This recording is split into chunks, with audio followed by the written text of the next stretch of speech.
안녕하십니까. 하루의 경제 주식 마무리 경주마 이재용입니다. 오늘 하루도 잘 견디셨습니까? 내 마음을 하늘이 봤는지 장맛비가 그냥 주룩주룩 내리고 있습니다. 지금 반대 매매 시한폭탄처럼 터지고 있는 이 시장, 이제 견디는 자가 승리하는 자다, 버티는 자가 승리하는 자다, 이런 말이 와 닿습니다. 말에서 떨어지지 않게 꽉 잡으십시오. 경주마 세 분의 기수와 함께 달리겠습니다. 어서 오세요. 네, 안녕하십니까. 먼저 데일리 이슈부터 시작을 하겠습니다. 데일리 이슈 두 가지로 꼽아놨는데, 먼저 파월의 입입니다. 파월이 미 상원은행위원회에 출석해서 경기 침체의 가능성 공식적으로 처음 얘기를 했습니다. 이게 무시무시한 거잖아요. 예, 어제 상원이었고 오늘 또 하원 또에서 발언을 합니다. 근데 원래 예상은 시장에서는 그랬습니다. 이제 파월 의장이 할 수 있는 범위, 얘기할 수 있는 범위가 그렇게 넓지 않다라는 것은 이미 시장에서 다 알고 있었던 상황이고요. 따라서 돌발적인 어떤 얘기가 나올 것이다라고 그렇게 보지는 않았었던 시각들이 대체적이었다라고 말씀드릴 수가 있겠죠. 근데 역시 미국 의회에서 발언하게 되면 그 의회 의원들하고 어떤 그 토론을 하게 되는데 한 의원께서 좀 집요하게 이제 질문을 했어요. 그러니까 이제 파월 의장이 원론적인 두리뭉실할 얘기를 하다 보니까 지금 금리 인상을 하려는 이유가 무엇이냐? 그러면 결국 이걸 어떻게 작용하느냐라는 부분에 있어서 경기 침체가 올 수도 있고 그다음에 보통 우리 같은 사람들이 고통을 겪을 수도 있다. 이 점을 자기도 인정한다. 이런 식으로 발언을 했어요. 그렇기 때문에 지금 당장 우리가 이제 금리 인상을 하면서 높아진 이런 인플레이션을 잡겠다라는 건데 그 과정 속에서는 우리 모두 이 경제 주체들이 고통을 감내해야 된다라는 것을 파월 의장 입을 통해서 확인이 됐기 때문에 상당히 시장 거기에 대해서 좀 긴장을 할 수밖에 없고요. 오늘 또 어떤 또 얘기가 진행이 될지 다시 한번 또 지켜봐야 되지 않을까 싶습니다. 근데 파월이 경기 침체 가능성을 공식적으로 인정을 한 건데 거기에 비하면 미국 장이 그렇게 많이 빠진 건 아니지 않습니까? 선반영된 겁니까? 선반영보다 좀 자세하게 본다고 하게 되면 이번에 이제 물가를 잡는다는 기준으로 봤었을 때 미국의 입장은 그렇습니다. 지금 수요가 너무 많다. 그러니까 즉 공급과 수요 관련된 쪽에서 수요에 대한 부분들을 좀 꺾어줄 필요가 있겠다라는 얘기가 나오면서 수요를 좀 어느 정도 제어하려면 무슨 방법이 필요하겠느냐라고 했었을 때 나왔던 게 아무래도 이 관련된 경기를 좀 흔들어줘야 수요가 과했던 부분들이 좀 꺾이는 게 아니냐라는 관점 쪽에서 이 경기에 대해서 둔화 가능성을 얘기했다고 하게 되면 솔직히 이 부분은 어떻게 보면은 공급이나 나머지 그 전단에서 움직였었을 때 나오는 파장보다는 조금 미묘하지만 차이가 다른 거죠. 그런 쪽에서 봤었을 때 약간 미국 시장의 반응들도 그런 쪽으로 나가지 않았나 싶었는데 중요한 건 미국 시장만 보게 되면은 지금 동아시아 쪽의 한국이나 이제 몇몇 국가들과 미국 시장은 일단 다른 게 자금의 차이입니다. 지금 미국은 벌써 낙폭이 좀 컸다고 하면서 2주 전부터 주식형 자금 쪽, 주식형 펀드 쪽으로 자금이 들어옵니다. 생각보다 많이 들어옵니다. 근데 한국을 비롯해서 대만 같은 경기가 약간 흔들렸을 때 나올 수 있는 반도체부터 거기다가 IT 쪽에 대한 취약한 국가들은 자금 유출이 계속되고 있습니다. 이런 상황들이 가장 또 크다 보니까 미국 주식해야 되나요? 뭐 이런 쪽으로 지금 바뀌어 있는 상황들이죠. 아니, 지금 보면 미국 장이 올라도 우리 장 빠지고 미국 장이 빠지면 우리 장은 더 빠지고 막 이래서 정말 뭐 당황스러운데 경기 침체 얘기를 하니까 경기 침체 얘기 잠깐만 더 하면요. 지금도 경기가 안 좋잖아요. 그럼 경기 침체가 되는 거면 이거는 어떤 상황이에요? 우리가 경제를 컨트롤할 수 없는 상황으로 가는 겁니까? 오늘부터 경기 침체입니다. 하나, 둘, 시작. 오늘부터 경기 침체. 이건 아니잖아요. 뭐 제 생각엔 진짜 경기 침체가 누가 이렇게 딱 선언을 해줬으면 좋겠는 게 제가 아는 통계치에 의하면은 2000년도 이후에 뭐 경기 침체라는 걸 소위 이제 겪을 때요.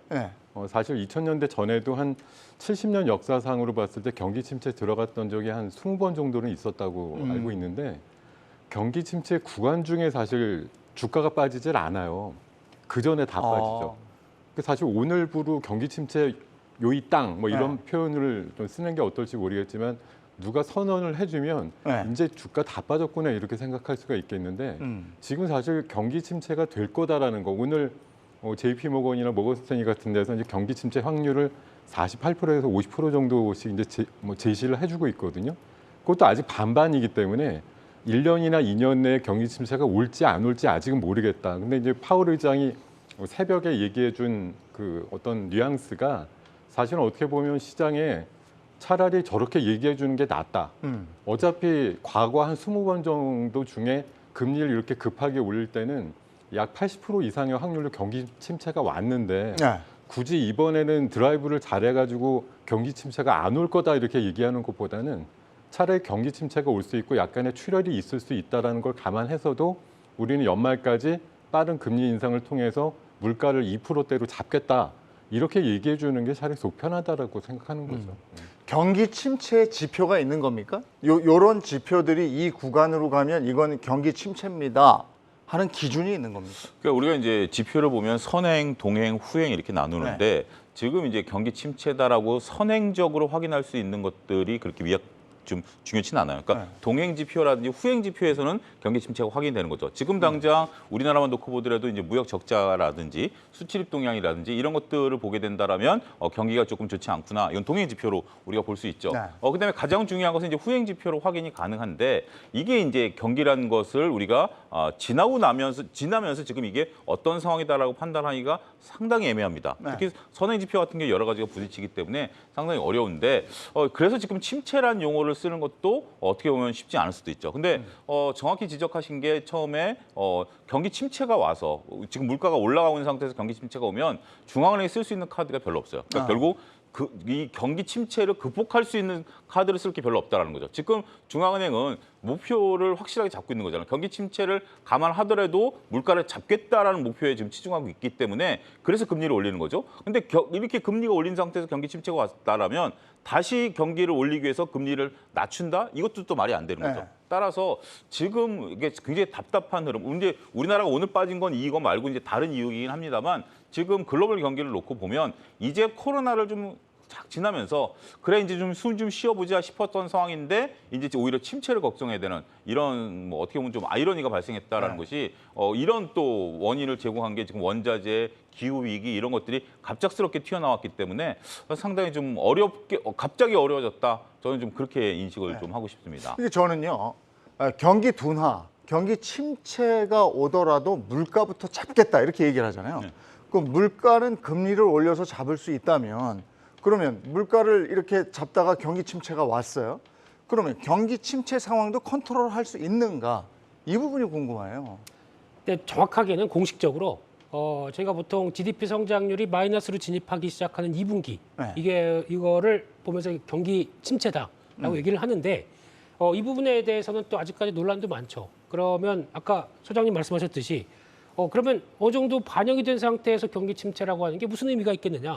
미리 어떤 지표나 상황들 돌아가는 걸 확인해야 되는 게 아니냐라는 쪽도 얘기가 많다 보니까 과거 전통적인 경제학에서 얘기하는 것보다 지금 나오고 있는 여러 가지 동향은 그러니까 모든 것이 한꺼번에 빠르게 들어오고 빠르게 또 빠져나가고 하는 이런 현상이 나오다 보니까 이런 단어를 쓴다는 게 어떻게 보면은 불확실성이 더 예전보다 커졌다는 얘기죠. 사이클상으로도 엄청 작아졌고요. 그래서 이런 전반적인 그 흐름으로 봤었을 때는 지금 이제 경기 침체가 온다고 해서 솔직히 지금 저희 뭐 그렇다고 해서 뭐 매일 출근하고 퇴근하고 일하고 먹고 이 상황에서는 전혀 변화가 없습니다. 똑같이 유지가 됩니다. 그럼에도 불구하고 지금 경기 침체에 대한 두려움은 아무래도 전반적인 한국 시장이 갖고 있는 특성이죠. 그래서 경기가 둔화됐었을 때 나올 수 있는 대표적인 사이클 산업들이 많다 보니까 여기서 영향을 받는 부분들이 점진적으로 기업 실적들에 반영되고 이 반영된 기업 실적들이 나중에 또 고용 시장까지 넘어 들어오고 하는 이런 전반적인 여파에 대한 불안감들이 더 큰 게 지금의 현상이 아닌가 생각되고 있습니다. 저는 하도 요즘에 이제 경기 침체, 경기 둔화, 경기 침체, 경기 둔화 이런 얘기를 하도 하니까 경기 침체가 오면 우리가 IMF 때처럼 힘들어지는가, 우리 생활은 어떻게 변화되는가 이게 궁금했거든요. 어느 정도의 변화를 예측할 수 있는 겁니까? 그래서 제가 예전에 경기 침체 상황을 뭐 살면서 몇 번 겪어본 걸로 이제 생각을 하는데 아무래도 쌀밥보다는 라면을 좀 자주 먹지 않을까 이렇게 생각이 드는데요. 그럼 우리 삶의 질이 확 떨어지는 거네요. 아무래도 뭐 외식의 어떤 횟수라든가 이런 것들도 줄어들 것으로 보이고요.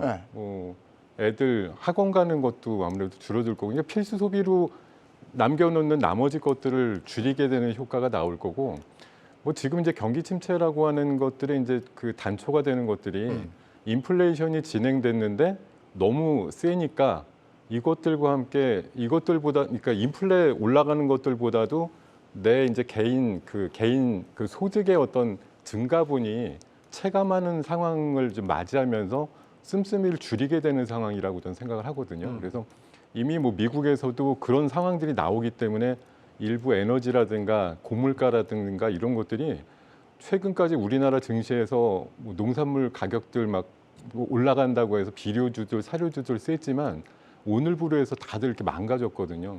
5월 달 중순 이후에 사실 그런 것들이 실질적으로 많이 꺾였는데도 불구하고 우리나라 시장에서는 반영되는 부분들이 굉장히 늦게 이쪽에 좀 뒷북을 치는 상황으로 반영이 되고 있다고 생각을 하는데요. 어찌됐든 개인의 어떤 소득에 대한 절대적인 기준이나 상대적인 기준값들이 좀 우울해지는 그런 상황을 경기 침체의 어떤 총체적인 숫자라고 표현을 하겠습니다. 이게 굉장히 그 경제학 쪽에서 보면 심리적인 요소도 굉장히 강한데요.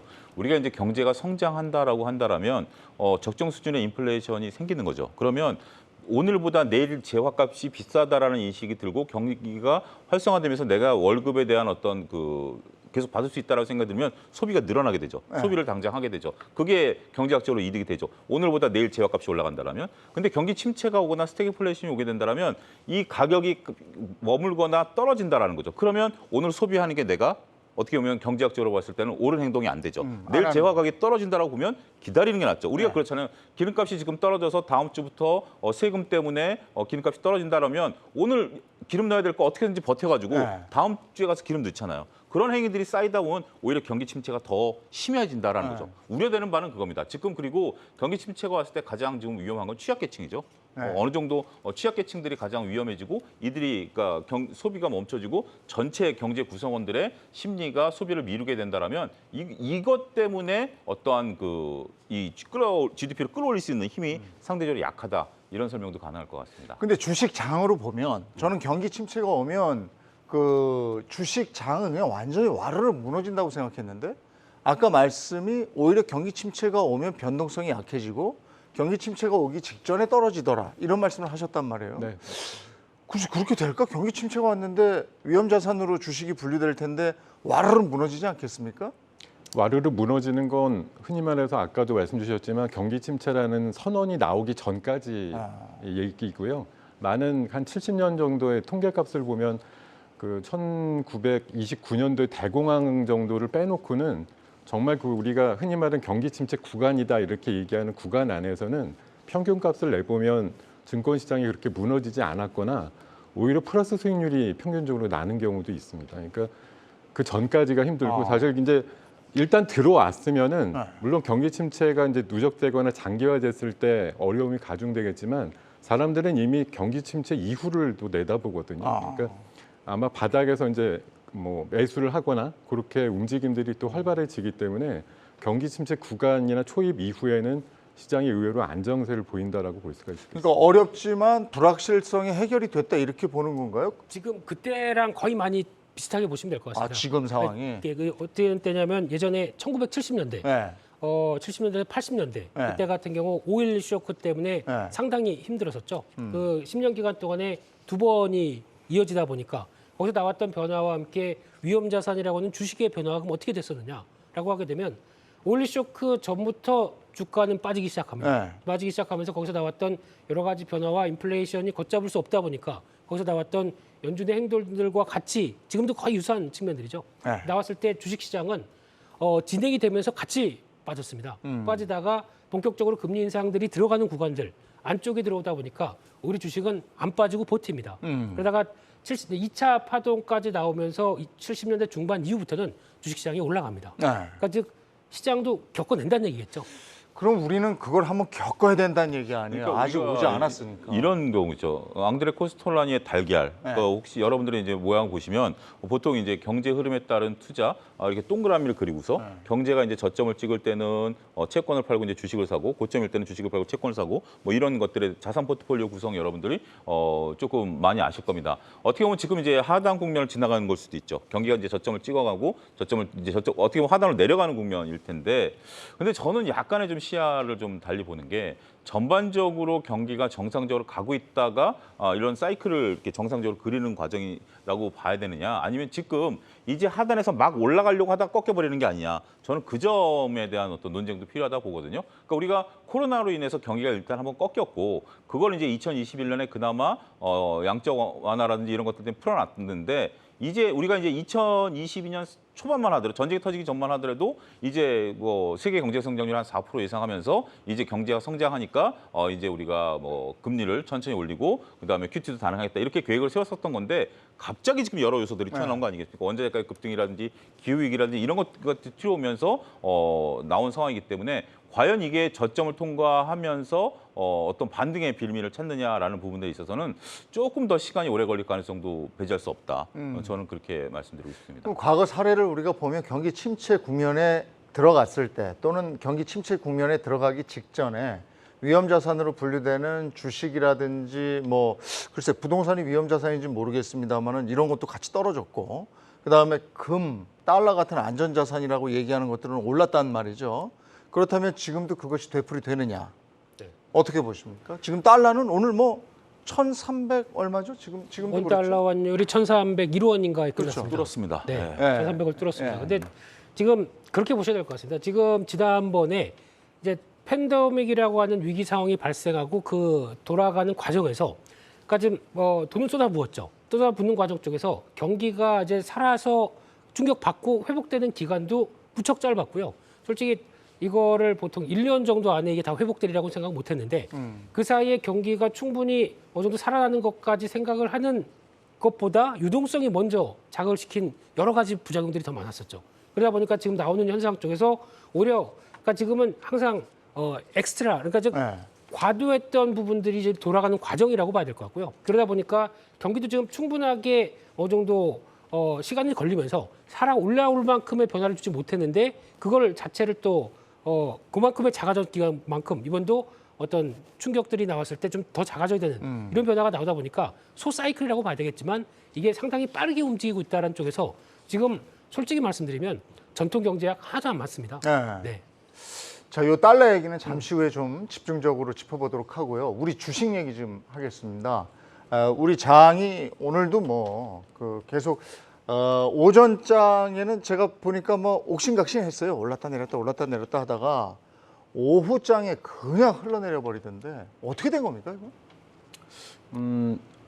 혹시 날짜를 기억하실런지 뭐 당연히 기억들 하시겠지만 작년 6월 25일 날이 혹시 무슨 날인지 아세요?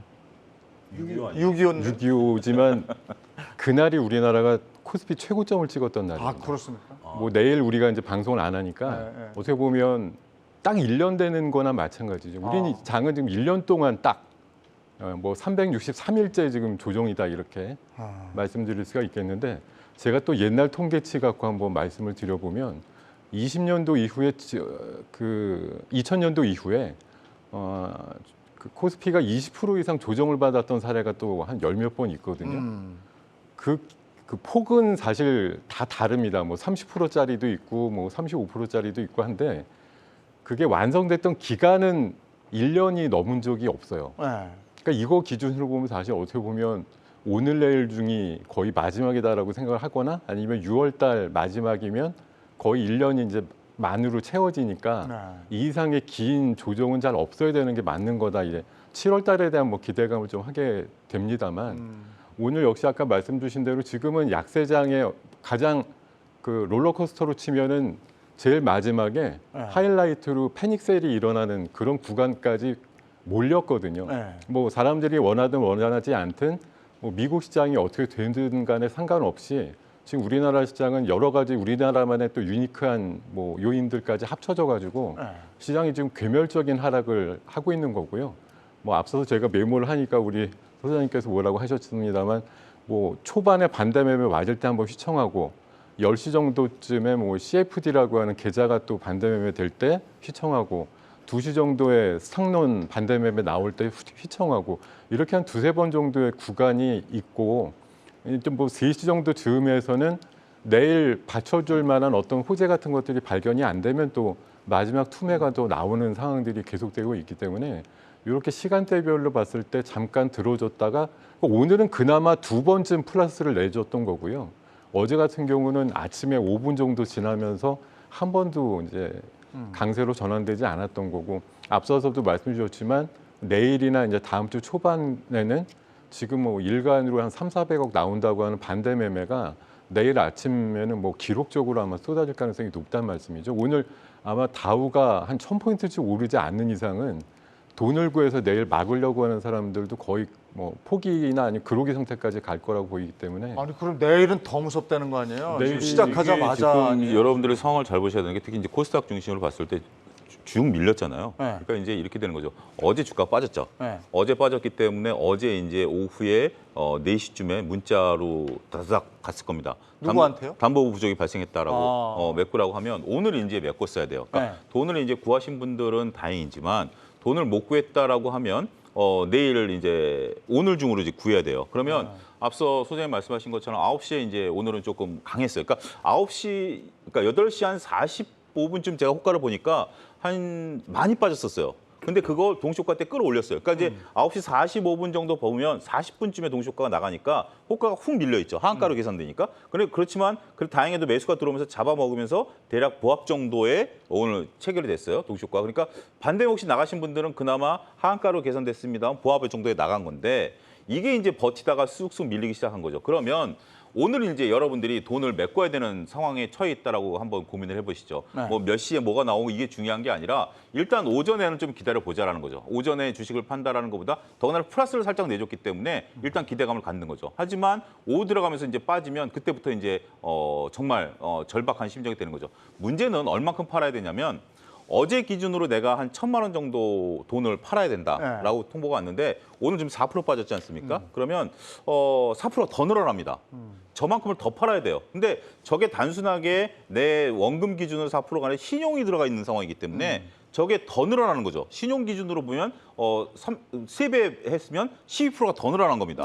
네. 그만큼을 오늘 더 팔아야 내일 반대면 안 맞아요.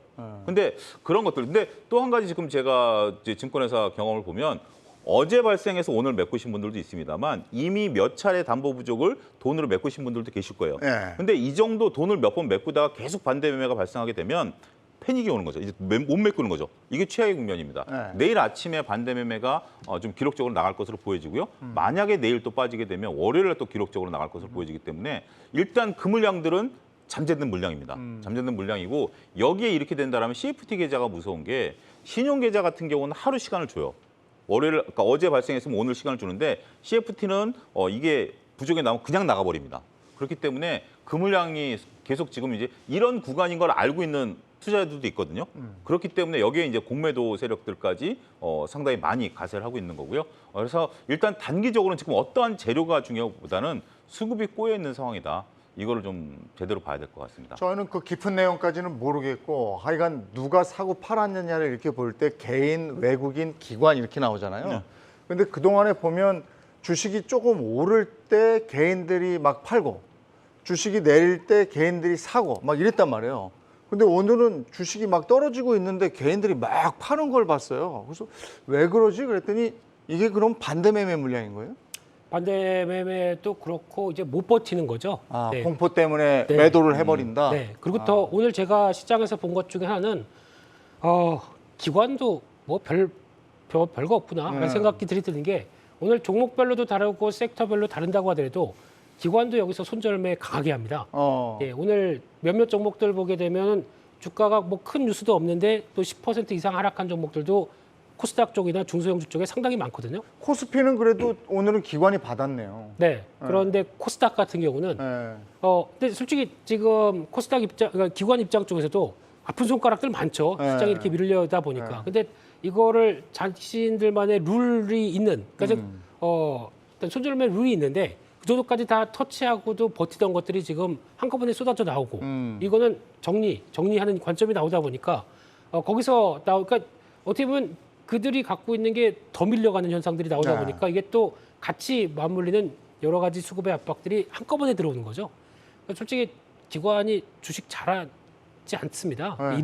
이런 상황으로 왔었을 때는 다 똑같습니다. 네. 근데 중요한 거는 이게 풀려야 되는데 쉽게 말씀드리면은 이런 앞서 소장님 말씀하셨듯이 수급과 관련돼서 꼬여서 나오기 시작하게 되면 한번 이게 뭉쳐서 큰 폭의 변화가 한번 앞서 말씀하셨던 페닉스를 비슷한 게 한번 확인이 돼야 거기서부터 좀 이제 정리가 됐다는 관점 쪽에서 움직이죠. 근데 지금은 계속 서로 물고 맞물리고만 있는 상황이다 보니까 아직 여기가 저점이다라는 얘기를 못 드리고 있는 게 지금의 한계가 아닌가 생각이 듭니다. 그래서 지금 이제 오늘 장 끝나고 나오는 얘기는 그동안은 글쎄 한 2200 코스피 가고 뭐 이럴 거 아닌가 했었는데 2000 얘기까지 나오고 말이죠. 코스닥은 700 붕괴될 것 같은데 이런 얘기까지 나오니까 너무 무서운 거거든요. 뭐 700 오늘 끝난 지수가 714기 때문에 네. 뭐 요새 한 30포인트씩 떡떡 빠지는 걸 네. 보면은 뭐 내일 아침 중에라도 가능성이 굉장히 높아 보이는 상황이고요. 뭐 한간에는 뭐 2000 밑으로 보시는 분들까지 이제 좀 목소리들이 커지는 상황이에요. 당연히 지금 뭐 공매도 하시는 분들은 뭐 빅마우스 같이처럼 막 떠들어 댈 겁니다. 네. 워낙 뭐 이제 그런 공황 상태를 이끌어야 순간적인 밀림이 강해질 거라고 생각이 드는 거고, 제가 올해 이제 경험을 하면서 생각을 하는 건 굉장히 안타까운 상황이지만 과거에 이제 밀려서 거의 최악의 국면이 나올 때 나오는 시장의 그 몇 가지 알람들이 있거든요. 네. 뭐 하다못해 사이드카가 발동이 된다든가 아니면 서킷 브레이크가 걸린다든가 이런 것들이 좀 나와야 되는데 사실 이번에 뭐 계속 코스닥이 빠지긴 하지만 4%대 정도로 빠지니까 6%가 넘게 빠져야 사이드카가 걸리고 뭐 예. 8%좀 빠져야 서킷 브레이크 같은 게 걸려서 그건 정말 이제 최악의 국면이긴 한데 과거의 경험치로 봤을 때는 그런 정도의 좀 잔인한 어떤 장중 상황이 만들어져야지 심리적인 어떤 패닉이 극대화되는 거고 그 이후에 이제 시장이 나도 모르게 바닥을 친다. 제가 이번 주 월요일 날 그 우리 밤 프로그램에 나와서 지수 예상을 할 수는 없지만 제가 생각하기에는 2년 전에 그 코로나 초기 때 우리 시장이 또 한 번 붕괴가 됐었거든요. 네. 그때가 2200에서 1400대까지 한 2주 만에 내려갔었는데 네. 그때를 이제 감안하면 월요일 날 쭉 빠졌을 때 지수를 저는 그냥 예측을 해본 게 한 1600포인트쯤 온 것 같다. 그래서 앞으로 그 기준으로 봤을 때 한 10%쯤 더 빠지면 심리적으로 완전 붕괴되는 상황이 되면서 안타깝게도 개인들 매물들 웬만큼 터지고 난 다음에 바닥 잡지 않을까 그렇게 좀 생각을 하고 있다는 말씀드렸는데요. 3, 4일 더 빠졌으니까 2년 전 지수를 감안해 보면 저는 지금쯤이 한 1,550포인트 정도 하는 것 같다 이런 관점이에요. 그때로 따지면. 그때로 따지면. 네. 네. 우리가 말씀하셨다시피 2020년 3월 달에 이제 3월 초부터 3월 15일, 16일 정도 바닥을 찍었는데 그때 당시에 신용잔고가 대략 한 10조 정도? 그때 당시 신용이 그렇게 많지가 않았어요. 10조 정도인데 그게 한 40% 줄었습니다. 근데 지금 이제 신용잔고가 20조 정도인데 평균으로 따지면 요 봄 평균으로 따지면 한 20조대 중반 정도 된다고 보면 네. 그거 대비 40%가 빠진다?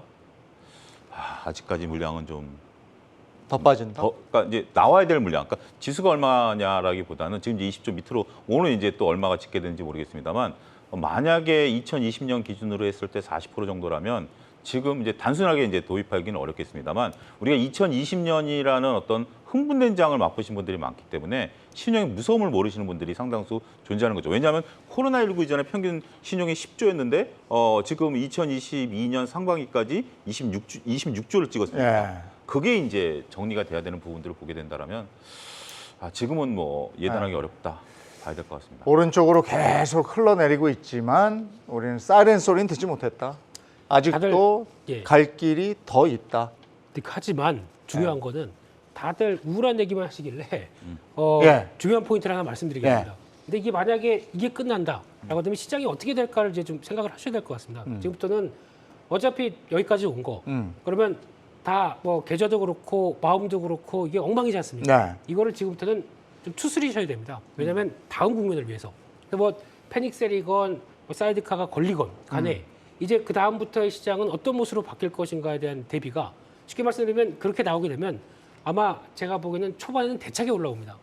급하게 밀렸기 때문에. 그래서 그게 한번 정리가 되게 되면은 그때부터 아마 보통 이제 보시면서 그때 이제 시장을 주도하는 섹터가 나오기 시작합니다. 그 빨리 밀렸다가 돌아올 때. 근데 잘 안 밀렸던 섹터가 더 강하게 오르는 경우도 있고 처음에는 이제 물론 많이 빠졌던 종목이나 섹터들이 돌아오겠죠. 하지만 거기서 의외로 특이하게 시장에 주된 수급 주체들이 사기 시작하면서 거기서 나오는 변화들이 나오는 종목이 아마 하반기에 시장을 주도할 가능성이 높습니다. 근데 그렇다고 해서 시장이 한번 급하게 올라온다고 하더라도 횡보 비슷하게 이어간다고 하더라도 섹터와 종목은 다릅니다. 그게 주도주입니다.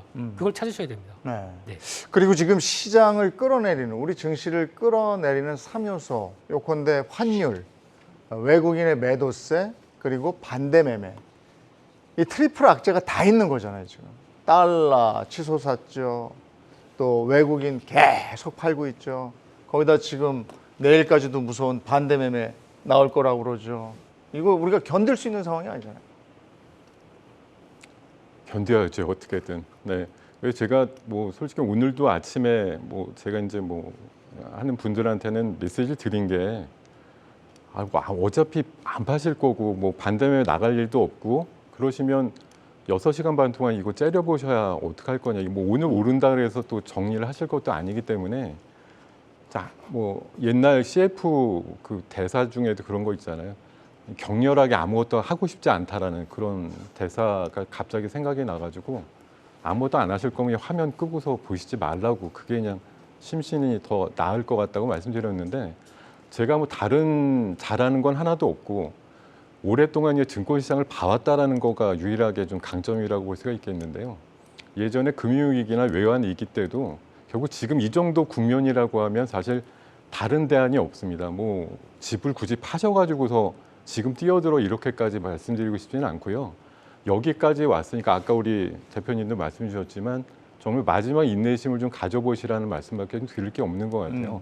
일단은 뭐 제가 지난번 한번 나왔을 때 월미도 그 디스코 팡팡 얘기도 드렸습니다만 거의 끝나기 일보 직전에 지금 몰려 있습니다. 네. 이게 사실 제가 보는 그림이 맞다고 하면 7월 한 10일 정도 내외에서 마무리가 될 것 같은데 저는 지난번에도 말씀드린 게 그 7월 달에 발표되는 6월 달 그 CPI가 결국은 피크아웃을 칠 거라고 보는 거고요. 네. 아까도 말씀드렸지만 최근에 기름값 빠지고 있거든요. 우리나라 주유소값만 지금 계속 올라가는 네. 거지. 뭐 지금 WTI 같은 게 많이 빠졌어요. 120불 넘었다가 100불 초반까지 밀렸고 아까 말씀드렸던 5월 달 중순 이후에 이미 미국 중심의 곡물 가격들 많이 하향 안정화가 되고 있거든요. 네. 그래서 제일 우려하는 게 결국은 금리를 너무 빨리 올려서 경기 유축이 빨리 오고 이게 경기 침체로 올 것 같다라는 우려감이 큰 것인데 너무 많이 자주 금리를 자이언트 스텝으로 올리지 않아도 되는 상황이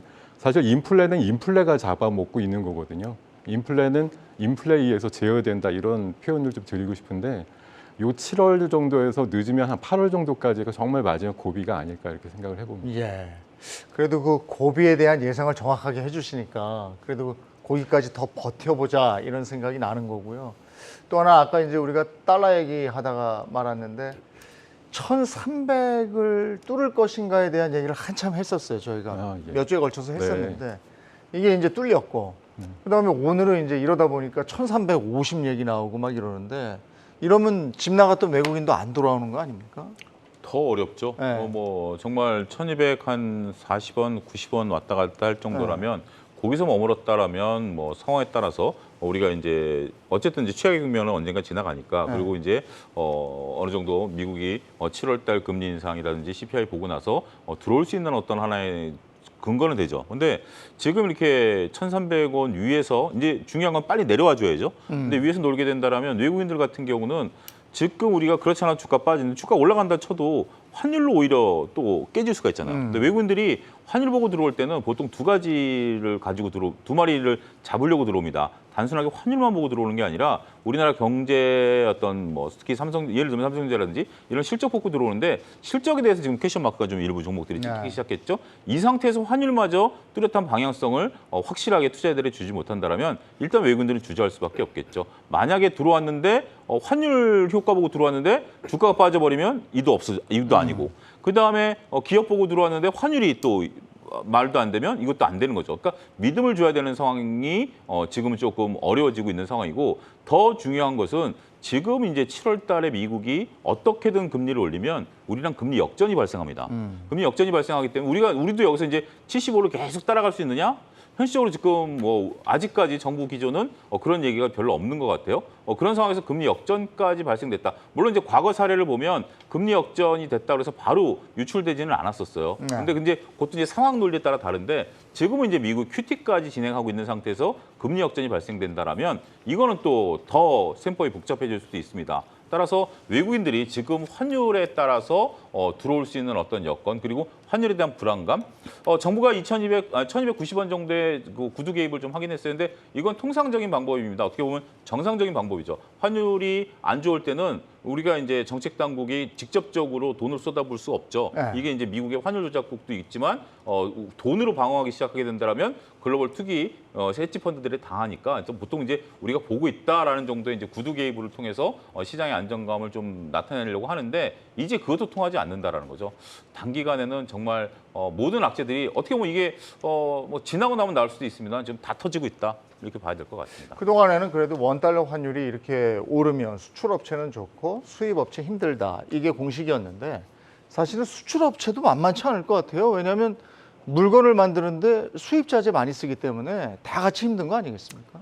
결국엔 수출입 데이터에 다 나오는 거죠. 네. 예, 이걸 통해서 환율도 여기서 같이 움직이는 게 이번에 20일까지 수출 데이터를 본다고 하더라도 작년에 5월 달에서 약간 이제 고점을 만들면서 수출이 더 늘어나지 않는다는 게 확인되다 보니까 네. 여기에 부담감은 이제 수입이 그러면 그렇다고 해서 줄을 수 있겠느냐? 못 줄죠. 지금 에너지 가격들부터 여러 가지 안 쓸 압박은- 수는 없으니까. 그렇죠. 그대로 있는 상황 쪽에서 그러면 지금 무역 적자는 계속 이어지고 있는데 한국과의 무역 적자가 발생하기 시작하게 되면 해당 통화는 약세로 갈 수밖에 없겠죠. 이런 현상들이 얼만큼 개선되느냐? 그러면 두 개밖에 없습니다. 다시 수출이 더 좋아지든가 아니면 수입 물가가 떨어지든가. 근데 수입 물가가 떨어지기에는 인플레이션 압력들이 줄어들어야 되는데 이거 확인하기까지 좀 시간 걸리겠죠. 근데 수출 같은 경우는 더 좋아져야 되는데 지금 경기가 둔화된다라고 하게 되면 수출이 더 좋아질까요? 그럼 이게 두 가지가 다 안 맞다 보게 되면 환율에서는 아무래도 약세에 대한 움직임이 더 커지는 건 당연한 흐름들인데 근데 여기서 이제 정부는 지금 개입하는 것 같습니다. 제가 보기에는 1,300원대를 못 넘기기 위해서 네. 개입을 하는데 이런 압력들이 계속 들어온다라고 하게 되면 멈칫멈칫하다가 순간적으로 또 20, 30원이 훅 올라가는 현상들이 나오겠죠. 그런 시점이면은 뭐 주식 시장이나 위험 자산 쪽에는 또 그렇게 썩 좋은 뉴스는 아니겠죠. 그렇죠. 네. 이런 상황에 자동차 기업은 어떻습니까? 자동차 기업도 마찬가지로 부품을 수입해서 만드는 거니까 힘들긴 매한가지인가요? 그러니까 이게 수출 효과 이제 그러니까 두 가지 효과가 있죠. 일단은 원화가 약세가 되면 더 많은 돈이 들어오니까 이것 때문에 지금 1, 2분기 실적에 플러스가 됐다라는 것은 자동차 회사 지금 리포트를 보면 인정을 해요. 근데 이제 말씀하신 것처럼 자동차를 만들기 위해서 철강이라든지 다양한 제품들을 수입해 오니까 이 가격이 올라가니까 이거에 대해서 상쇄 효과가 있다라는 부분들도 우리가 봐야 되죠. 그리고 우리가 이제 그 환율 효과를 통해서 이제 그 효과를 보려면 우리가 이제 동일한 자동차를 팔아도 원화 약세일 경우에는 수입이 늘어나지만 그렇게 된다면 우리가 가격 경쟁력이 생기잖아요. 네. 그렇기 때문에 가격 경쟁력을 갖고 매출을 더 늘릴 수 있는 어떤 하나의 모멘텀도 되거든요. 근데 지금 딱 주위를 돌아보면 엔화도 약세예요. 그리고 신흥국 통화들이 다 약세예요. 네. 그러다 보니까 원래 우리가 상대적으로 우리만 약세일 경우에는 그리고 원래 위험 자산인 원화가 약세이고 안전 자산인 엔화가 강세일 때는 우리나라 자동차에 대한 가격 경쟁력이 그나마 생겼었어요. 네. 근데 지금은 엔화 자체가 약세이기 때문에 가격 경쟁력으로 밀어붙일 수는 없죠. 네. 근데 여기서 경기 둔화가 온다라면 대표적으로 줄이는 게 뭡니까? 신차 판매죠. 네. 이런 부분들 때문에 지금 상황에서 지금 환율이 약세로 가는 게 있어서 대표적인 수출 품목 더군다나 이제 우리 지금 자동차 회사들이 현지 공장들을 많이 세워놨기 때문에 네. 이런 부분들도 감안하게 된다면 셈법이 과거처럼 단순하지는 않다 이렇게 말씀드릴 수가 있겠죠. 달러가 이 상태로 계속되면 뭐 외인들은 계속 주식 내다 팔 거고 말이죠. 이거는 자명한 것 같고. 근데 저는 계속 그 외인들이 팔 때 삼성전자를 제일 많이 파는 줄 알았더니 뭐요? 하나마이크론? 이걸 그렇게 팔았어요?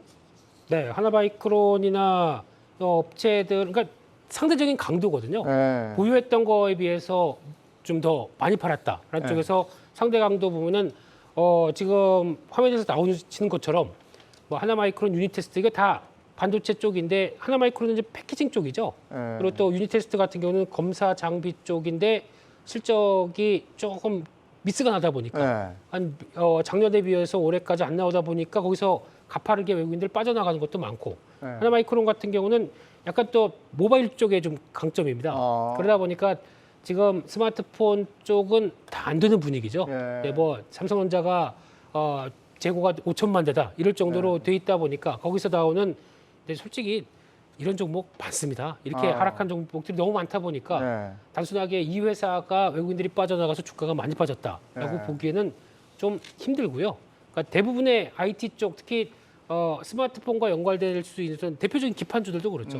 이쪽들부터 다 같이 일단은 힘들긴 마찬가지다 이렇게 보여집니다. 반면에 또 외국인들이 사는 주도 있잖아요. 이게 내다 팔기만 하는 건 아니던데요?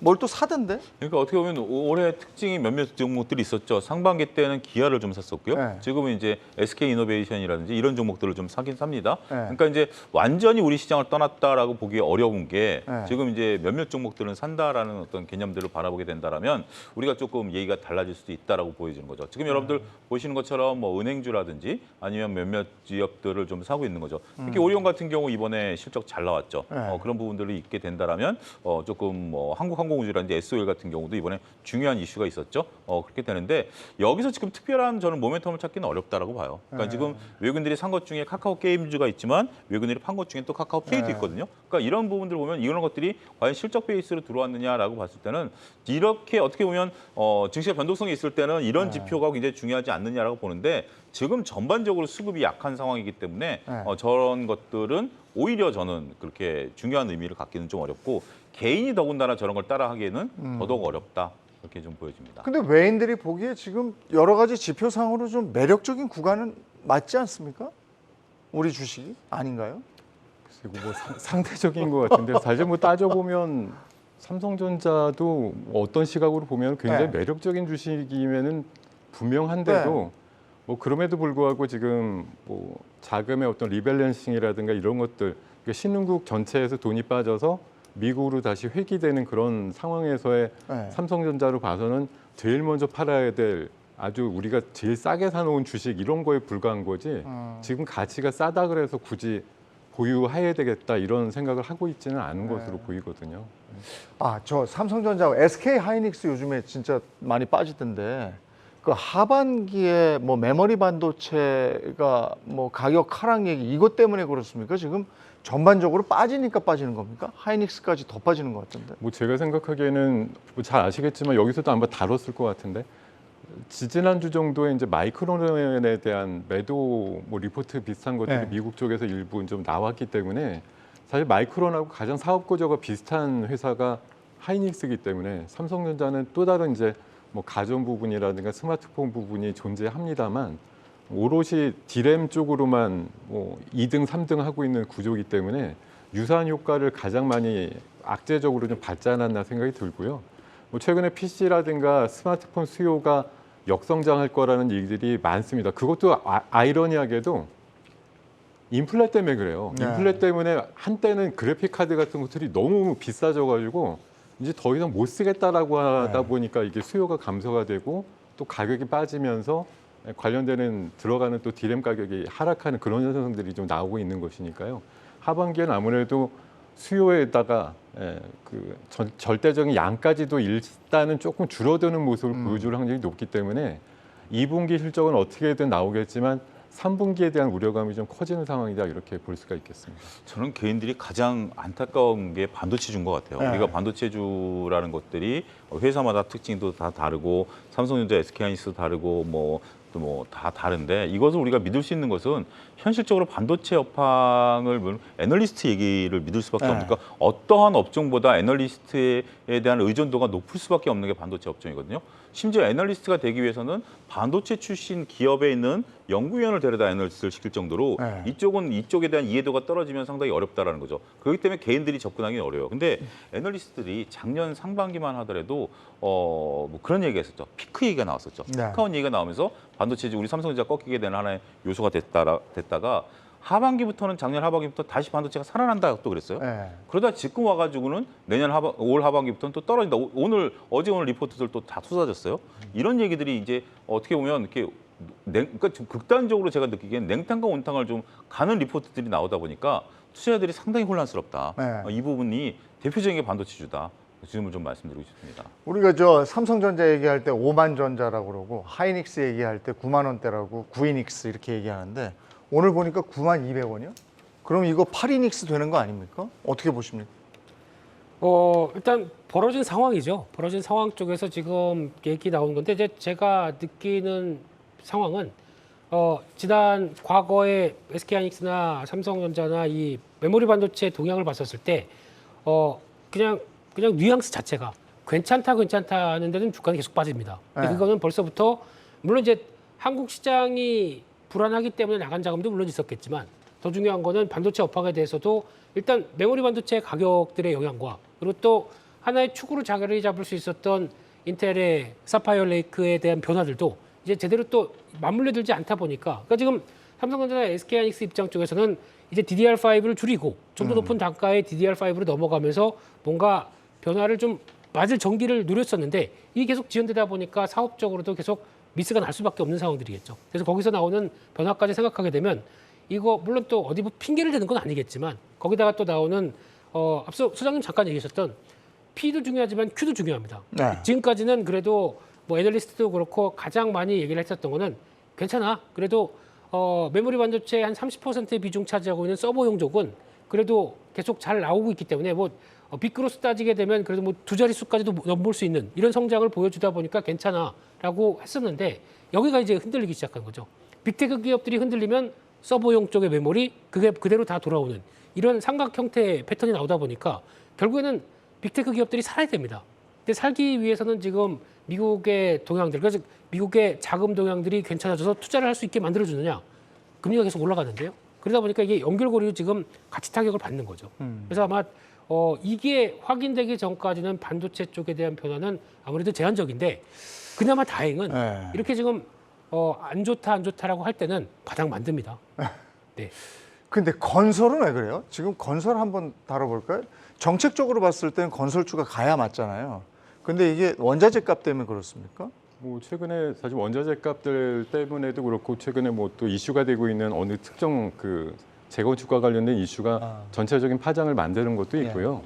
그리고 사실 이제 이번 정부에서도 뭐 어느 누가 잡았어도 건설에 대한 부분들을 굉장히 대선 전에는 기대값을 많이 갖고 있던 네. 업종이라고 보는데 잘 아시겠지만 그게 뭐 그러니까 토지가 조성되고 지어져 가지고 공급되기까지는 이번 정부 끝날 때쯤 되기 전까지 힘들다. 그리고 원래 공급되는 양에다가 플러스 알파라는 걸 사실 굉장히 많이 집어넣은 것처럼 보이지만 별로 아니거든요.